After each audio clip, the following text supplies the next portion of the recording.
오늘에게 주신 하나님의 말씀은 누가복음 8장 19절에서 39절까지의 말씀입니다. 예수의 어머니와 그 동생들이 왔으나 무리로 인하여 가까이 하지 못하니 어떤 이가 알리되 당신의 어머니와 동생들이 당신을 보려고 밖에 서 있나이다. 예수께서 대답하여 이르시되 내 어머니와 내 동생들은 곧 하나님의 말씀을 듣고 행하는 이 사람들이라 하시니라. 하루는 제자들과 함께 배에 오르사 그들에게 이르시되 호수 저편으로 건너가자 하시매 이에 떠나 행선할 때 예수께서 잠이 드셨더니 마침 광풍이 호수로 내리치매 배에 물이 가득하게 되어 위태한지라. 제자들이 나와 깨어 이르되 주여 주여 우리가 죽겠나이다 한데 예수께서 잠을 깨사 바람과 물결을 꾸짖으시니 이에 그쳐 잔잔하여지더라. 제자들에게 이르시되 너희 믿음이 어디 있느냐 하시니 그들이 두려워하고 놀랍게 여겨 서로 말하되 그가 누구이기에 바람과 물을 명함에 순종하는가 하더라.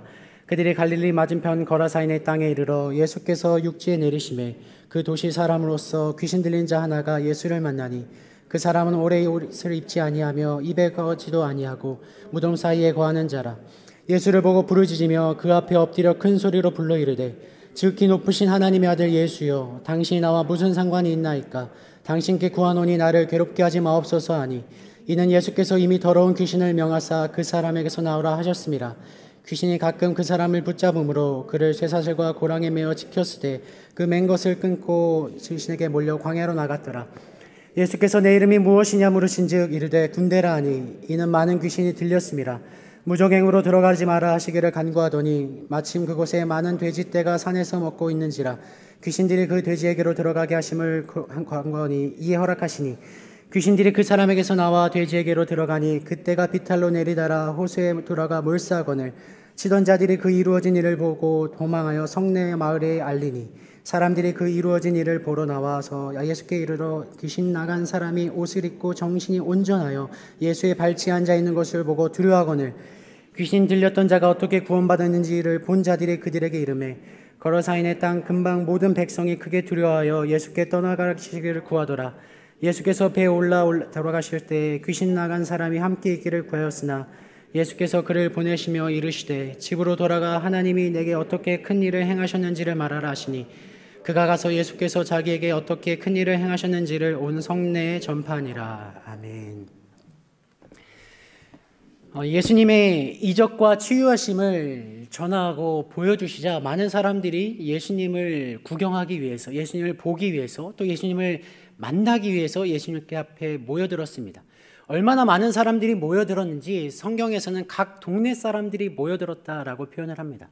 예수님을 둘러싸고 많은 사람들이 이렇게 둘러싸게 되자 예수님 앞에는 쉽게 다가갈 수 없는 상황이 되었습니다. 그때 예수님의 어머니와 동생들이 예수님 앞에 나아가고자 나왔습니다. 근데 사람들이 너무 많으니까 예수님 앞에 쉽게 다가가지 못하고 저 먼 발치에서 예수님을 이렇게 쳐다보고 있었습니다. 근데 예수님 옆에 있던 사람이 예수님의 어머니와 동생들을 인식하고 예수님께 말씀드립니다. 예수님, 저기 예수님의 어머니와 동생들이 나왔습니다. 그랬더니 예수님께서는 그 말씀을 듣고 하던 일을 멈추고 어머니와 동생들을 맞이하러 간 것이 아니라 오히려 우리가 이해할 수 없는 말씀을 하십니다. 21절입니다. 예수께서 대답하여 이르시되 내 어머니와 내 동생들은 곧 하나님의 말씀을 듣고 행하는 이 사람들이라 하시니라. 예수님께서 이 말씀을 하시자 예수님 앞에 예수님의 어머니와 동생들이 왔습니다라고 말하는 사람이 얼마나 황당했겠습니까? 누가복음에는 이렇게 점잖게 표현하고 있지만 마태복음에서는 조금 더 적나라하게 이야기합니다. 마태복음 12장 48절입니다. 말하던 사람에게 대답하여 이르시되 누가 내 어머니며 내 동생들이냐 하시고 누가 내 어머니고 동생들이니? 라고 물어봅니다.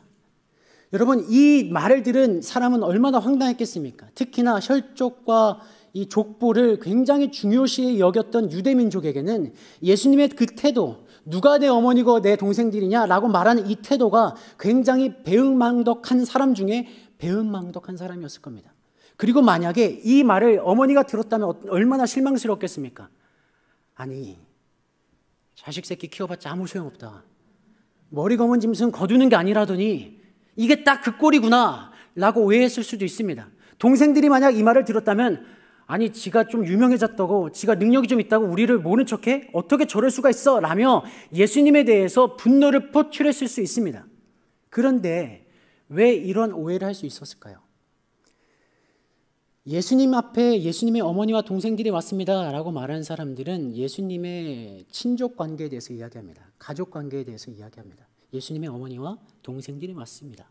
맞습니다. 그들은 예수님의 어머니와 동생들이었습니다. 그런데 예수님의 관점은 전혀 달랐습니다.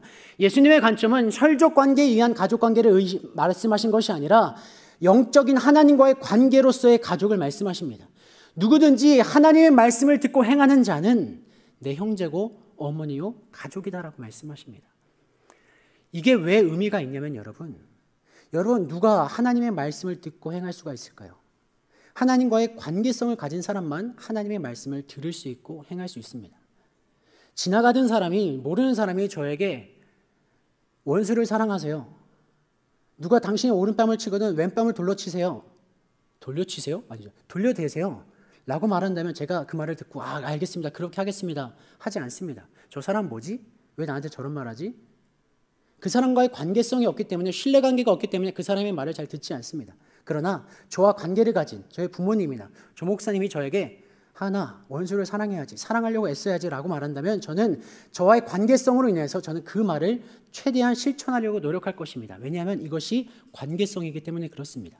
신앙도 마찬가지입니다.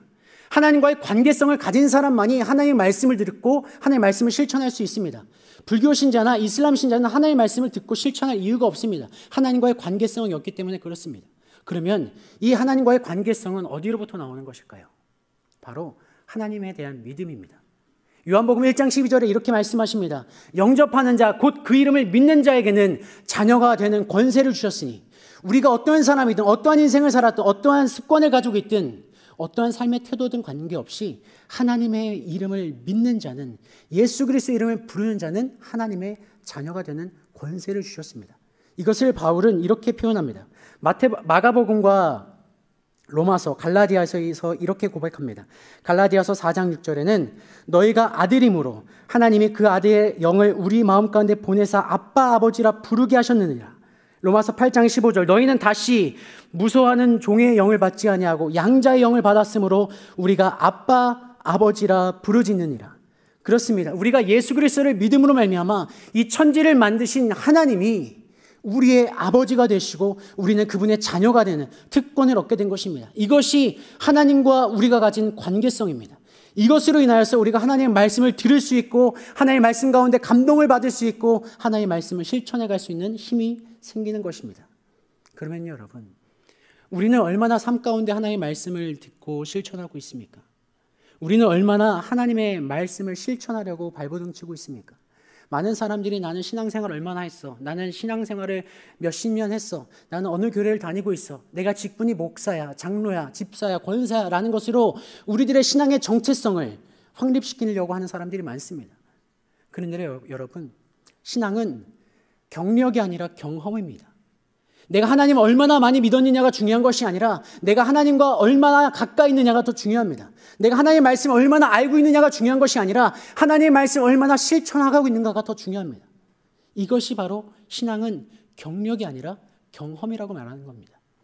누가복음 6장 46절에 예수님은 이렇게 말씀하십니다. 너희는 나를 불러 주여 주여 하면서도 어찌하여 내가 말하는 것을 행하지 아니하느냐. 내게 나와 내 말을 듣고 행하는 자마다 누구와 같은 것을 너희에게 보이리라.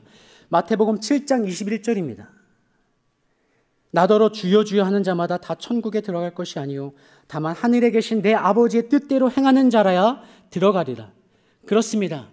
내가 하나님을 얼마나 알았느냐, 내가 어느 교회를 다니느냐, 내 직분이 무엇이느냐가 내 신앙의 면류관이 아니라 내가 내 삶 가운데 하나님의 말씀을 얼마나 실천하려고 발버둥 치느냐가 우리들의 신앙의 좌표입니다. 하나님을 믿는 경력이 아니라 오늘 내 삶 가운데 역사하고 계시고 내 삶 가운데 은혜를 베푸시는 하나님을 경험하는 삶, 그것이 우리에게 중요합니다. 그러면 여러분, 우리가 하나님과의 관계성을 가지고 하나님의 자녀된 특권을 가지고 있음에도 왜 하나님의 말씀을 듣고 실천하지 못하는 것일까요? 간단합니다. 믿음이 부족하기 때문에 그렇습니다. 22절부터 24절을 함께 읽겠습니다. 하루는 제자들과 함께 배에 오르사 그들에게 이르시되 호수 저편으로 건너가자 하시매 이에 떠나 행선할 때에 예수께서 잠들이 드셨더니 마침 광풍이 호수로 내리침에 배에 물이 가득하게 되어 위태한지라. 제자들이 나와 깨어 이르되 주여 주여 우리가 죽겠나이다 한데 예수께서 잠을 깨사 바람과 물결을 꾸짖으시니 이에 그쳐 잔잔하여지더라. 예수님께서 제자들과 함께 호수 저편으로 건너가게 되십니다. 그런데 예수님께서 배에 타시고 얼마 지나지 않아 잠이 드셨는데 그때 마침 광풍이 불어서 이 배를 요동치게 만듭니다. 얼마나 심하게 요동치는지 뱃길에 부딪히면서 배에 물이 가득 차게 되고 제자들은 혼비백산하게 됩니다. 어떻게든 자신의 힘으로 자신의 능력으로 이 배를 안정화시키려고 돛도 내려보고 돛도 펴보고 돛도 닫아보고 키를 돌려가면서 배의 방향성을 틀어보긴 했지만 전혀 자신들의 힘으로 할 수 없었습니다. 아, 이제 죽겠구나. 혼비백산, 절체절명의 순간에 예수님을 흔들어 깨웁니다. 예수님, 일어나 보세요. 우리가 죽게 생겼습니다. 그러자 예수님께서 잠이 깨서 이 폭풍우를 꾸짖으시며 잠잠하게 하십니다. 그런데 여러분, 신기한 것은 어떻게 예수님은 이 상황 가운데서 주무시고 계셨을까요? 예수님은 한 번 잠이 드시면 누가 업어가도 깨지 못하시는 성격이었을까요? 아니면 제자들이 어떻게 하나 보려고 이렇게 실눈 뜨고 이렇게 자는 척을 하셨을까요? 근데 성경은 정확하게 이렇게 표현하십니다. 잠이 깨사 주무셨습니다. 배가 요동치고 물이 범람하여서 배에 가득 차고 있는 그 순간에 예수님은 주무시고 계셨습니다. 근데 어떻게 주무시고 계실 수 있었을까요? 여러분, 그네 타보셨죠? 질문 안 하겠습니다. 여러분, 그네를 타면, 어렸을 때 그네를 타면요 아주 재밌습니다. 그네를 타는 방법도 다양한데 배를 대고 이렇게 땅을 짚으면서 타는 방법도 있고 그네에 두 발을 올려놓고 일어서서 그네를 타는 방법도 있습니다. 그냥 평범하게 엉덩이를 대고 그네를 타는 방법도 있습니다. 근데 제가 어렸을 때 어머니나 아버지가 제 등을 밀어주시면 참 재밌었습니다. 엄마 아빠가 얼마나 빨리 밀든 높이 밀든 두렵지 않았습니다. 왜냐하면 이 그네가 떨어져도 엄마 아빠가 저를 지켜주실 것이라는 믿음이 있었기 때문에 그렇습니다. 근데 누군가가 내가 모르는 사람이 저를 밀면 굉장히 무서웠어요. 살살 밀어도 계속 뒤를 돌아보게 되고 무서웠습니다. 신앙도 마찬가지입니다. 예수님도 이 배를 누가 밀고 계신지 알고 계셨습니다. 이 파도를 누가 일으키시는지, 이 배를 누가 잡고 계신지, 하나님이 이 배를 잡고 계신지를 정확하게 알고 계셨습니다. 그렇기 때문에 잠잠할 수 있었고 평안할 수 있었고 잠을 주무실 수 있었습니다. 그런데 제자들은 몰랐습니다. 알 수가 없었습니다. 오히려 이 땅에 오셔서 예수 그리스도 메시아라고 말씀하신 그 예수님, 물 위를 걸으시며 잠잠하게 하시며 죽은 자를 살리시며 오병이어의 기적을 일으키시는 예수님과 함께 있음에도 불구하고 그들은 두려워했습니다. 왜요? 예수님이 이 파도를, 이 절체절명의 순간을 극복하실 것이다, 함께 하실 것이다, 위기를 이겨내실 것이다 라는 예수님에 대한 온전한 신뢰가, 믿음이 없었기 때문에 그렇습니다. 그렇기 때문에 제자들에게는 파도의 문제였지만 예수님께는 믿음의 문제였습니다. 제자들에게는 죽고 사는 문제였지만 예수님께서는 믿음의 문제였습니다. 그래서 25절 이렇게 말씀하십니다. 제자들에게 이르시되 너희 믿음이 어디 있느냐 하시니 그들이 두려워하고 놀랍게 여겨 서로 말하되 그가 누구이기에 바람과 물을 명함에 순종하게 하는가 하더라. 믿음이 어디 있느냐입니다. 상황적으로 맞지 않는 말씀이죠. 보통 상황적으로 말씀하시면 괜찮아? 어디 다친 데 없어? 놀랐지? 이게 맞는 질문입니다. 근데 예수님께서는 믿음이 없느냐? 너의 믿음은 도대체 어디 있느냐라고 말씀하시는 겁니다. 오늘 우리에게도 동일합니다. 우리의 삶에 문제가 있습니다. 우리들의 경제적인 문제가 있습니다. 관계 간의 문제가 있습니다. 상황적인 문제가 있습니다. 우리들의 눈에는 이것이 그냥 내 삶 가운데 절박한 문제, 절체절명의 문제로밖에 보이지 않습니다. 그런데 예수님은 오늘 우리에게 물어보십니다. 너의 믿음이 어디 있느냐? 왜 믿지 못하고 불안해하느냐? 왜 초조해하느냐? 우리에게 항상 물어보십니다. 여러분, 우리가 왜 믿지 못하고 불안해하고 있습니까?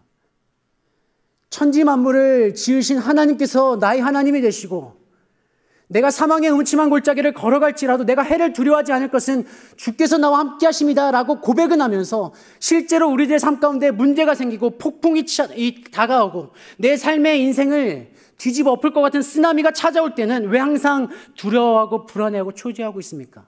간단합니다. 내 인생의 배에 타고 계신 예수 그리스도를 온전히 믿지 못하기 때문에 그렇습니다. 여러분, 믿음이라는 것은 하나님이 여기 계시다, 하나님이 천지를 창조하셨다, 그 하나님이 계시다라는 존재론적 하나님을 믿는 것이 아닙니다. 믿음이라는 것은 그 천지를 창조하신 하나님이 홍해를 가르시고 만나와 메추라기를 먹이신 그 하나님이 이 땅에 오셔서 우리를 구원하시고 죽은 자를 살리시고 무리를 걸으시고 나병 환자와 문둥병 환자를 치유하시고 사랑하셨던 그 예수 그리스도가 오늘 내 삶 가운데 역사하고 계시다라는 것을 믿는 것입니다. 우리가 이것을 믿지 못하기 때문에 언제나 하나님을 믿는다고 하면서도 눈앞의 파도에 의해서, 눈앞의 쓰나미에 의해서 불안해하고 초조해하는 것입니다. 조금 더 솔직하게 이야기해 보겠습니다. 여러분, 왜 우리가 양보하고 나누지 못할까요? 어떤 사람은 인격의 문제, 성품의 문제라고 이야기합니다. 그런데 하지만 근본적으로는 신앙의 문제입니다. 내가 나누지 못하고 양보하지 못한 이유는 내가 이만큼 나눠주더라도 하나님께서 더 나에게 채워주실 것이다라는 하나님에 대한 믿음이 없기 때문에 나누지 못하는 겁니다. 내가 양보하지 못하는 이유는 하나님께서 나에게 더 많은 것으로 채워주실 것이라는 믿음이 없기 때문에 나누지 못하는 겁니다. 내가 기다리지 못한 이유는 비록 내 눈에는 늦어 보이고 비록 내 눈에는 더뎌 보이지만 하나님께서는 결국에 선으로 바꾸실 것이다, 하나님께서 인도해 주실 것이라는 믿음이 없기 때문에 기다리지 못하는 겁니다. 우리가 불안해하고 초조해하는 이유는 하나님께서 이 모든 것을 역전시키실 것이다, 모든 것을 선으로 바꾸실 것이다 라는 하나님의 선하심과 인자심에 대한 믿음이 없기 때문에 그렇습니다. 결국 우리의 삶의 모든 문제도 가정의 문제, 관계의 문제, 물질적인 문제가 아니라 다 믿음의 문제입니다. 그래서 예수님은 마태복음 6장 25절에서 30절을 통해서 이렇게 말씀하십니다. 그러므로 내가 너에게 이르노니 목숨을 위하여 무엇을 먹을까 무엇을 마실까 몸을 위하여 무엇을 입을까 염려하지 말라. 목숨이 음식보다 중하지 아니하며 몸이 의족보다 중하지 아니하냐. 공중의 새를 보라. 심지도 않고 거두지도 않고 창고에 모아들이지도 아니하되 너희 하늘 아버지께서 기르시나니 너희는 이것들보다 귀하지 아니하냐. 너희 중에 누가 염려함으로 그 키를 한 자라도 더할 수 있겠느냐. 또 너희가 어찌 의복을 위하여 염려하느냐. 들의 백합화가 어떻게 자라는가 생각하여 보라. 수고도 아니하고 길쌈도 아니하느니라. 그러나 내가 너희에게 말하노니 솔로몬의 모든 영광으로도 입은 것이 이 꽃 하나만 같이 못하였느니라. 오늘 있다가 내일 아궁에 던져지는 들풀도 하나님이 이렇게 입히시거든 하물며 너희일까 보냐. 믿음이 작은 자들아. 예수님께서 우리에게 말씀하십니다. 너희들이 이 땅에 살아가는데 필요한 거 있지. 스펙 중요하지, 능력 중요하지, 돈 중요해, 관계 중요해, 인맥 중요해. 그런데 걱정하지 마. 너희들이 걱정하고 불안해하고 초조해한다고 너희가 바꿀 수 있는 거 있니? 없지. 저 백합화를 봐. 솔로몬이 가진 모든 영광도 이렇지 않았어. 내일 아궁이에 던져질 저 득풀조차 이렇게 하나님 입히시는데 하물며 너희일까 보냐. 믿음이 작은 자들아. 예수님께서 분명하게 말씀하십니다. 너희가 지금 겪고 있는 삶의 모든 문제들은 삶의 문제, 상황적인 문제, 경제 문제, 관계 문제가 아니라 믿음의 문제이다 라고 말씀하시는 겁니다. 사실 여러분, 우리가 각자의 인생을 살아왔지만 우리의 인생이 언제나 폭풍 위에 놓인 배의 삶 아니었습니까? 우리가 아무리 발버둥 쳐도 우리들의 삶 가운데는 폭풍우가 찾아왔고 우리가 아무리 노력해도 우리의 인생을 뒤흔드는 쓰나미가 우리에게 찾아왔습니다. 아무리 열심히 노를 저어도 앞으로 나아가지 않는, 어디로 가야 될지 모르는 상황 가운데 늘 겪었습니다. 근데 잘 생각해 보면, 뒤돌아보면 언제나 내 인생의 배에 함께 타신 예수님께서 폭풍우가 있을 때마다 잠잠케 하셨고 어디로 가야 할지 모를 때 하나님께서 먼저 앞장서셨습니다. 그렇기 때문에 저와 여러분이 지금 이 자리에 나와서 하나님을 아버지라고 고백하고 있는 것입니다. 사랑하는 성도 여러분, 우리들의 인생은 다른 것이 필요한 것이 아니라 지금 내 인생의 배에 함께 타고 계시는 예수님을 온전히 믿는 것입니다. 여러분, 우리의 인생의 배가 어떻게 잠잠할 수가 있겠습니까? 파도 위에 있는데, 바다 위에 있는데 어떻게 잠잠할 수가 있겠습니까? 어떻게 폭풍우를 피할 수가 있겠습니까? 우리의 인생의 목적은 이 폭풍우를 피하는 것이 아니라 이 폭풍우 속에서 예수님이 나와 함께 하심으로 말미암아 잠잠함으로 평안함을 누릴 수 있는 것, 늦더라도 하나님께서 인도하실 것을 믿으며 주변 상황을 바라보며 감사함으로 그 상황을 즐길 수 있는 것이 우리의 삶이 되어야 합니다. 오늘 본문의 26절부터 36절까지 함께 읽도록 하겠습니다. 그들이 갈릴리 맞은편 거라사인의 땅에 이르러 예수께서 육지에 내리시매 그 도시 사람으로서 귀신 들린 자 하나가 예수를 만나니 그 사람은 오래 옷을 입지 아니하며 집에 거하지도 아니하고 무덤 사이에 거하는 자라. 예수를 보고 부르짖으며 그 앞에 엎드려 큰 소리로 불러 이르되 지극히 높으신 하나님의 아들 예수여, 당신이 나와 무슨 상관이 있나이까? 당신께 구하노니 나를 괴롭게 하지 마옵소서 하니, 이는 예수께서 이미 더러운 귀신을 명하사 그 사람에게서 나오라 하셨습니다. 귀신이 가끔 그 사람을 붙잡음으로 그를 쇠사슬과 고랑에 매어 지켰으되 그 맨 것을 끊고 귀신에게 몰려 광야로 나갔더라. 예수께서 내 이름이 무엇이냐 물으신즉 군대라 하니, 이는 많은 귀신이 들렸습니다. 무전갱으로 들어가라 하지 마시기를 간구하더니 마침 그곳에 많은 돼지가 산에서 먹고 있는지라. 귀신들이 그 돼지에게로 들어가게 허락하심을 간구하니 이에 허락하시니 귀신들이 그 사람에게서 나와 돼지에게로 들어가니, 그때가 비탈로 내리다라 호수에 들어가 몰사건을 치던 자들이 그 이루어진 일을 보고 도망하여 성내와 마을에 알리니, 사람들이 그 이루어진 일을 보러 나와서 예수께 이르러 귀신 나간 사람이 옷을 입고 정신이 온전하여 예수의 발치에 앉아 있는 것을 보고 두려워하거늘, 귀신 들렸던 자가 어떻게 구원받았는지를 본 자들이 그들에게 이르매 거르사인의 땅 근방 모든 백성이 크게 두려워하여 예수께 떠나시기를 구하더라. 예수께서 배에 올라 돌아가실새 귀신 나간 사람이 함께 있기를 구하였으나 예수께서 그를 보내시며 이르시되 집으로 돌아가 하나님이 내게 어떻게 큰 일을 행하셨는지를 말하라 하시니, 그가 가서 예수께서 자기에게 어떻게 큰 일을 행하셨는지를 온 성내 전파하니라. 예수님께서 배에서 내리셔서 거라사 땅으로 들어가십니다. 그때 귀신 들린 자를 보시고 그 몸에서 나가라 말하고 명령하십니다. 그러자 그 귀신 들린 자가 예수님 앞에 엎드려 지극히 높으신 하나님의 아들이여, 나를 괴롭게 하지 마옵소서. 나가라. 네 이름이 무엇이냐? 군대입니다. 나가라. 주님, 나에게 무저갱으로 들어가지 하게 마시옵고 저 돼지떼에 들어가게 하옵소서. 허락하시니 그 돼지떼로 들어가 비탈길로 내려서 바다에 빠져 몰살합니다. 이 엄청난 사건이 예전 이스라엘 백성이 출애굽하던 당시에 뒤에서 이스라엘 백성들을 잡으려고 쫓아왔던 그 애굽의 군대가 하나님께서 홍해를 가르시고 이스라엘 백성을 건너게 하시고, 이스라엘 백성이 건넌 후에 이 바로의 군대가 홍해 가운데 매몰되었던 그 사건과 굉장히 유사한 사건입니다. 군대 가운데 억눌려 있던 이스라엘 백성이 노임을 받았던 그 출애굽 사건과 군대라는 귀신에 억눌려 있던 이 자가 예수님으로 말미암아 자유를 얻게 된 사건이 굉장히 유사한 사건입니다. 군대라는 그 엄청난 귀신에 매여 있던 사람이 자유를 얻게 되자, 인생의 회복이 되자 얼마나 기쁘고 감격스럽겠습니까? 예수님이 얼마나 귀하게 보였겠습니까? 얼마나 예수님과 함께하고 싶었겠습니까? 예수님과 얼마나 동행하고 싶었겠습니까? 그래서 예수님께 간구합니다. 내가 예수님과 함께 있기를 원합니다. 그랬더니 예수님께서는 돌아가라고 말씀하십니다. 39절입니다. 집으로 돌아가 하나님이 내게 어떻게 큰 일을 행하셨는지를 말하라 하시니, 그가 가서 예수께서 자기에게 어떻게 큰 일을 행하셨는지를 온 성내에 전파하니라. 뭐라고 하셨다고요? 하나님이 내게 어떻게 큰 일을 행하셨는지를 말하라. 내가 낫기 위해서 얼마나 많은 노력을 했고, 내가 온전해지기 위해서 얼마나 많은 돈을 사용했고, 지금 내가 어떠한 노력으로 이렇게 온전케 되었는지를 말하는 것이 아니라 하나님이 내 삶 가운데 어떤 큰 일을 행하셨는지를 말하라 라고 명령하십니다. 여러분, 믿음이 바로 이것입니다. 믿음은요, 내가 가진 것으로 하나님을 증거하는 삶이 아닙니다. 내가 이룬 것으로 하나님께서 살아계시다라는 것을 증거하는 삶이 아닙니다.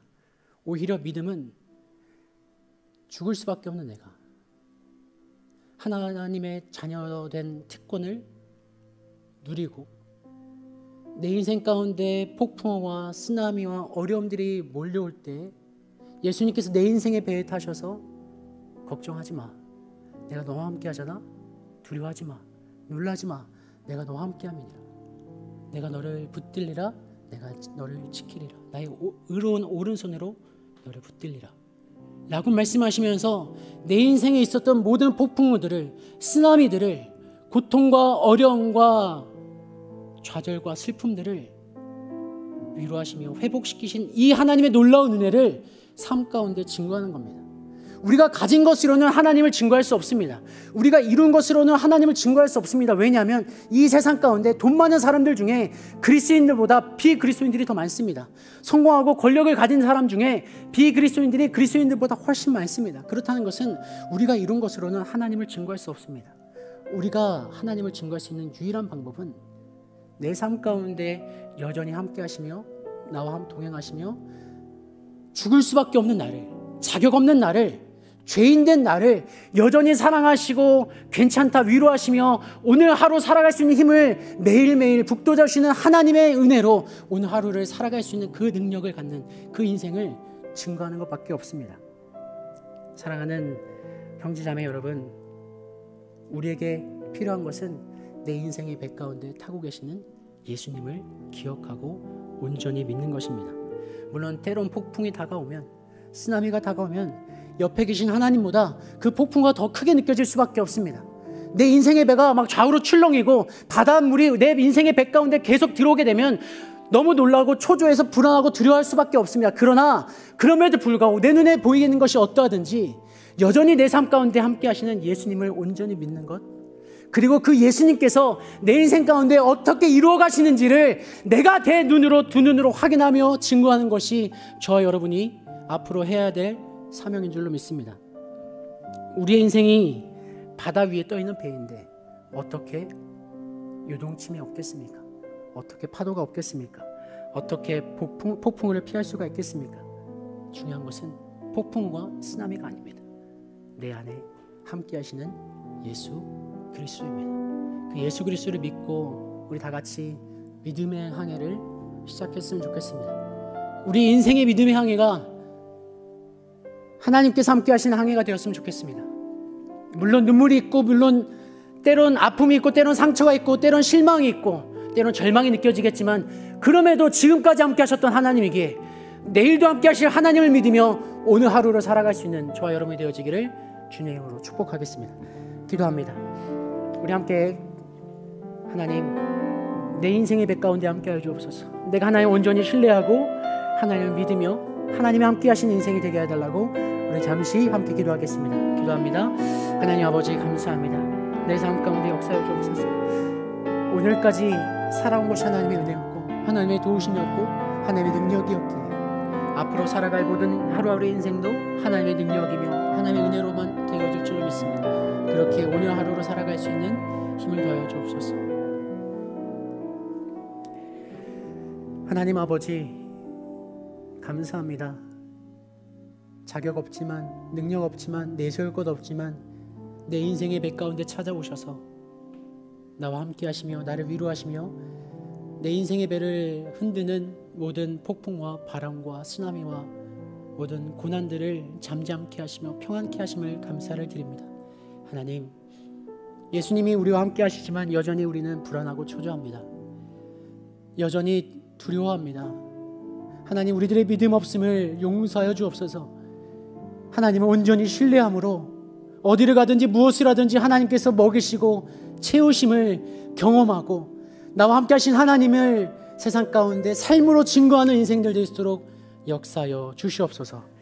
이제는 우리 주 예수 그리스도의 은혜와 우리와 함께 하시며 우리를 끝까지 사랑하신 하나님의 사랑하심과 성령 하나님의 감화 감동 역사 충만케 하신 은혜가 지금 이 자리에 우리의 인생의 배 가운데 예수 그리스도를 초대하며 예수 그리스도를 온전히 신뢰함으로 말미암아 하나님께서 행하실 큰 일들을 기대하며 신뢰하며 믿으며 살아가기로 다짐하는 하나님의 백성들 머리머리 위에 그들의 일터와 가족 위에 이제로부터 영원토록 함께 하옵시기를 간절히 축원하옵나이다. 아멘.